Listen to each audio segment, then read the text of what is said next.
Alô, família linda! Seja bem-vindo aí ao nosso canal. Vamos viver maçonaria. Esse amigo, irmão que vos fala é Jair Gomes.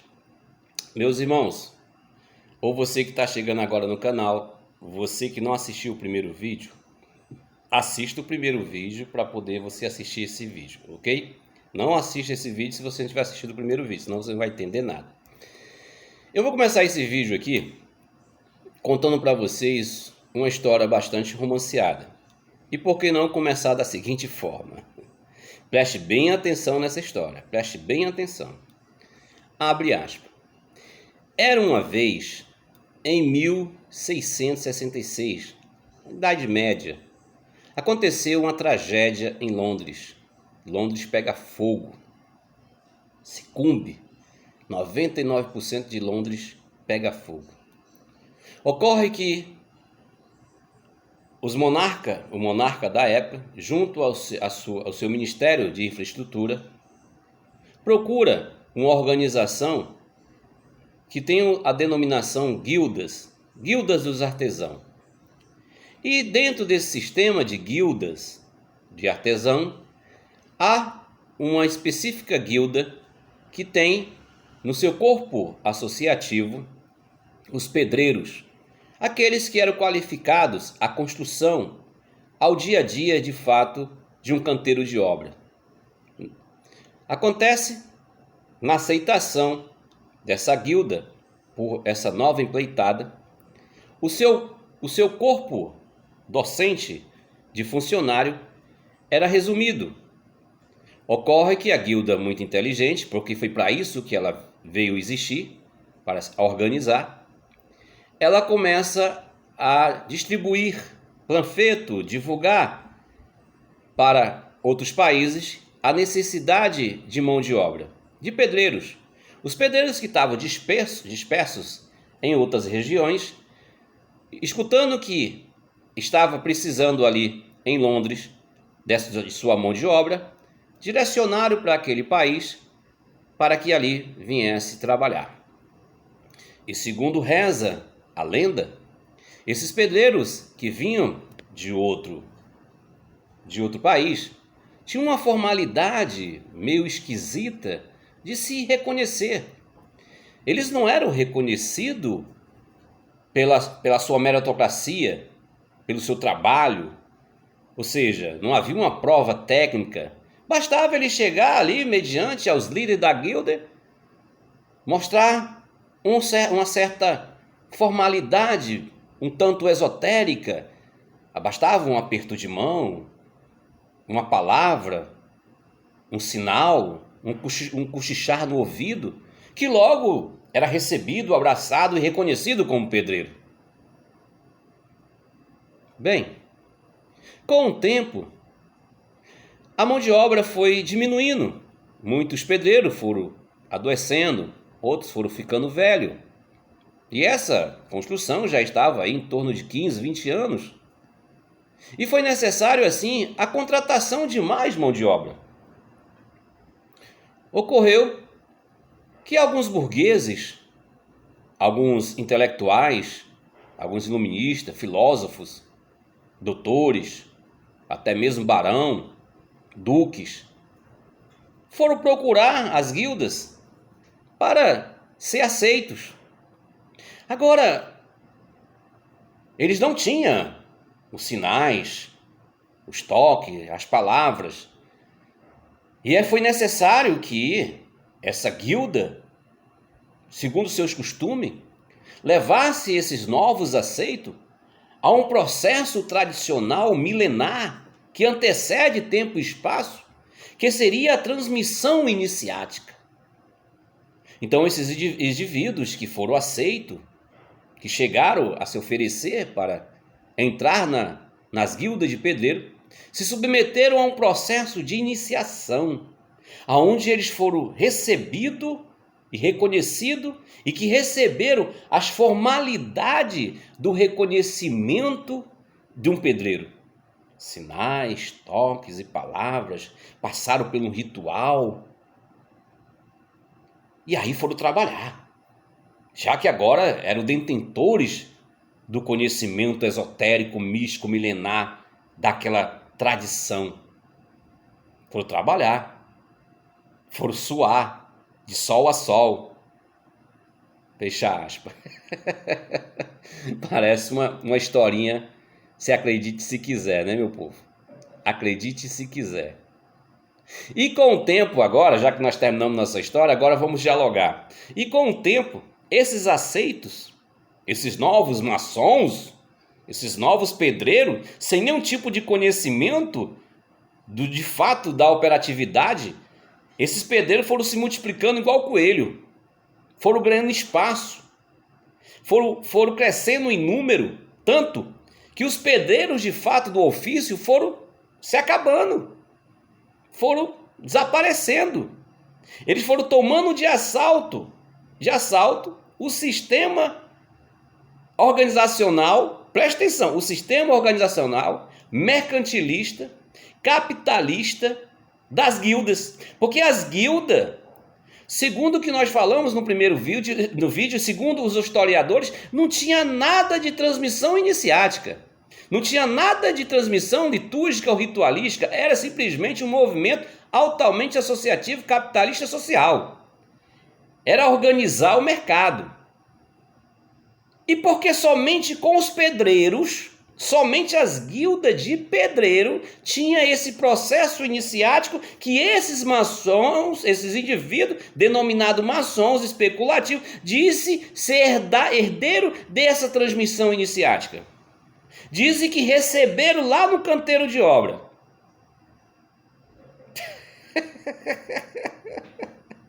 Gente, isso é coisa para menino, isso é coisa para menino. Isso é coisa para menino. Quer dizer que só os pedreiros detinham, porque não se tem relato que os carpinteiros tinham essa liturgia. Os padeiros, os ferreiros, os curtidores de couro. Mas só os pedreiros eram detentores dessa transmissão iniciática que os aceitos receberam por meio dos pedreiros operativos, um processo iniciático, agora onde eles tinham o conhecimento da construção e a identificação por meio de sinais, toques e palavras. A aceitação disso, gente, é pura ignorância. Me desculpa eu falar assim, a aceitação dessa história é pura ignorância. Não tem sentido nenhum. Não tem sentido nenhum. Há um distanciamento dos pedreiros de fato, os pedreiros das guildas de pedreiros, para essa maçonaria especulativa, para esse sistema maçônico, do finito para o infinito. Agora, você deve achar que há um entremesclar, achar que é verdade essa narrativa do se acredite se quiser. Era uma vez que esses maçons aceitos foram iniciados nos mistérios das guildas de pedreiro, que eles tinham essa metodologia de transmissão de conhecimento por meio de iniciação, porque há uma semelhança das liturgias, do simbolismo que essa instituição, que esse sistema maçônico copiou do dia a dia, os símbolos usados pelos pedreiros para transformar em termos filosóficos, instrutivos. Se você não sabe, procure saber que existem várias escolas hoje místicas, várias escolas esotéricas com padrões que usam o simbolismo dos antigos artesãos, das antigas profissões. Olha, recentemente eu soube aí dos jardineiros livres, que usa a arte da jardinagem com seu simbolismo. Recentemente, eu achava que não parava por aí, eu recebi uma foto e um artigo dos curtidores de pele, dos curtidores de couro. Uma associação, uma organização que pega os simbolismos, os costumes daquela operatividade, daqueles trabalhadores e transformaram em filosofismo. Então isso era muito comum.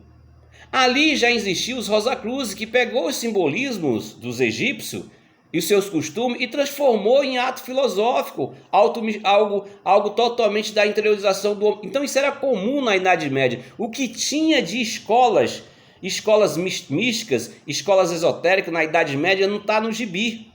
E que elas copiavam as ferramentas, os símbolos dos artesãos.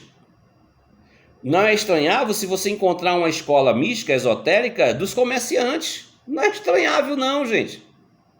Agora, alegar que esses indivíduos foram iniciados pelos pedreiros operativos, pelos de fato os trabalhadores quebradores de pedra, isso é insano. Isso é totalmente insano. É aceitável e racional que, de fato, a maçonaria especulativa, esse sistema maçônico, é criado por intelectuais, é criado por iluministas, criado por pessoas bem organizadas, que simplesmente criou as suas escolas esotéricas e que foram se unificando, foram trabalhando as mesmas ideias, foram sendo homogênicas e em um determinado momento se reuniram e unificaram e criaram-se um sistema que hoje nós consideramos uma grande loja ou uma grande potência. Mas dizer que eles são herdeiros de uma transmissão iniciática dos pedreiros operativos, isso é insano demais, porque não havia nenhum processo de transmissão iniciática dos pedreiros. Havia transmissão do conhecimento, e esse conhecimento era transmitido no dia a dia, no labutar, do trabalho, da pedra. Não havia nenhum processo iniciático. Se eles tinham as suas liturgias, eu não vou aqui questionar, se eles tinham as suas liturgias, era muita questão individual. Havia ali o devoto ao catolicismo, havia o pedreiro que era devoto ao protestantismo, havia o pedreiro budista, havia o pedreiro isso. Então todo esse sistema ecumênico dessas instituições, que hoje nós vivenciamos, foi copiado deles. Porque o pedreiro era a única profissão, olha só como é interessante, era a única profissão que recebeu a denominação de livre. Porque os pedreiros são livres de fato. Os pedreiros, eles receberam essa denominação, não era porque eles não eram, era porque eles eram livres. O pedreiro era a única profissão que não estava preso a uma oficina. O pedreiro não tinha loja. Olha aí como é interessante, para vocês entenderem, para a gente acabar com essa narrativa, com essa retórica. As oficinas, ou seja, as lojas dos padeiros, eles tinham as suas lojas, as suas oficinas. Eles trabalhavam no seu dia a dia, eles tinham a sua localidade fixa. O ferreiro tinha a sua localidade fixa, o marceneiro tinha a sua localidade fixa. O único que não tinha uma localidade fixa para trabalhar a arte do construir era os pedreiros. Os pedreiros tinham a liberdade de ir e vir, porque eles eram solicitados, eles eram contratados. Eles não tinham movimentos de organização diária, eles não tinham reunião. Tudo isso são criação histórica dessa maçonaria especulativa para te convencer que eles têm início, que eles têm princípio nos pedreiros operativos. Que isso é uma mentira. Como eu falei para você, eu convido você a buscar a história e beber em outras fontes. E você vai ver que eu estou te falando é a pura, mais sincera verdade. Procure. Esqueça os sites maçônicos, esqueça os historiadores maçônicos, aqueles que estão ganhando dinheiro, que estão vendendo livro, e vá beber em outras fontes, que você vai ter comigo. Você vai dizer, porra, Jair, tu está falando a verdade. De fato, tu está falando a verdade. Não tem nada a ver o sistema maçônico com os pedreiros operativos. Porque eles tinham essa classificação de pedreiros livres. Basta, meu povo, você ser racional, você trazer para os dias atuais. Traga para os dias atuais e você vai entender o passado. Até hoje, aqueles pedreiros que não estão classificados, não estão trabalhando de carteira assinada para nenhum tipo de empreiteira, para nenhum tipo de guilda, digamos assim, eles estão livres. Agora, nesse momento que nós falamos aqui, de repente um de vocês comprou um terreno e quer construir uma casa. Você conhece aí na tua região um pedreiro que de repente ele está com 10 dias sem trabalhar, está com 5 dias sem trabalhar, está livre. Ele está livre. Então você vai lá e contrata ele para fazer a tua casa, porque ele está livre. Ou aquele pedreiro, aquele pedreiro que você conhece, que você toma cerveja com ele, mas ele está empregado em uma empreiteira e está com carteira assinada, mas de repente você tem uma finança legal, você chega para ele e diz assim, rapaz, quanto é que tu tá ganhando? Rapaz, minha diária lá é R$150, rapaz, deixa lá, entrega a tua carteira lá da baixa, que eu vou te pagar R$200 a diária aqui, e tu vai trabalhar aqui durante 5 anos para mim, 10 anos. Eu garanto para tu que ele larga o emprego lá, porque ele é livre. Não é simples assim? Assim, gente, eram os pedreiros daquela época. Eles eram livres. Eles não tinham compromisso eterno com as guildas. Eles não tinham compromisso eterno. E essa narrativa que esses pedreiros era reconhecido por sinais, toques e palavras, isso é mentira. Infelizmente, eu queria acreditar nisso, como eu acreditei. Não vou negar, eu acreditei quando eu estava não diferente de você, quando eu estava induzido pelo sistema, quando eu estava totalmente com a lavagem cerebral, ou seja, quando eu estava totalmente condicionado, mas eu me libertei. E você pode se libertar disso também, pode ter certeza disso, você pode se libertar. E conhecimento, gente, conhecimento traz consigo liberdade, e traz consigo simplesmente responsabilidade. Conhecimento não traz sofrimento não, pode ter certeza. Hoje eu consigo viver com esse conhecimento, com essa verdade, em paz. Ruim é você ser enganado, gente. Ruim é você viver uma mentira. Você ficar ali acreditando e de repente você se deparar com a verdade. Se não for nesse plano, vai ser no outro. E você, eu fui enganado toda a minha vida, passei 40 anos sendo enganado por esse sistema. Então, meus irmãos, eu quero dizer para vocês o seguinte. Eu poderia dar só um princípio para você, que as lojas maçônicas podem viver livre. Pode viver livre. Seria isso. Porque essa instituição maçônica foi construída em cima de uma mentira. Foi construída em cima de uma mentira. Então, mais nada do que justo que houvesse uma revolta da parte dos irmãos das lojas. Que houvesse um movimento de liberdade, de liberter, um apartheid, porque a instituição te enganou desde o início. A instituição ela não foi sincera com a própria narrativa da historicidade dela. E foi por isso que eu deixei o sistema, porque eu me senti enganado, eu me senti decepcionado. E como muitos maçons, está acontecendo isso. Muitos maçons no Brasil está acontecendo isso. No mundo está acontecendo isso. Porque hoje não tem mais como você enganar. As instituições maçônicas estão entrando em desespero. Porque a era cosmonáutica, a era da informação, basta você, depois que você assistir esse meu vídeo, basta você digitar 3 palavrinhas no Google. Como começou a história da maçonaria. E aí, siga só o meu caminho. Não vá para os sites das instituições maçônicas ou de sites de maçons. Vá para a história contada de forma imparcial, que aí você vai ter uma grande surpresa. Pode ter certeza disso. Então, uma das coisas que eu asseguro você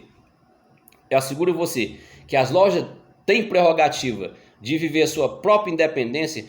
Um dos primeiros motivos é esse, porque as lojas estão sendo enganadas. As lojas não precisam, porque elas são livres.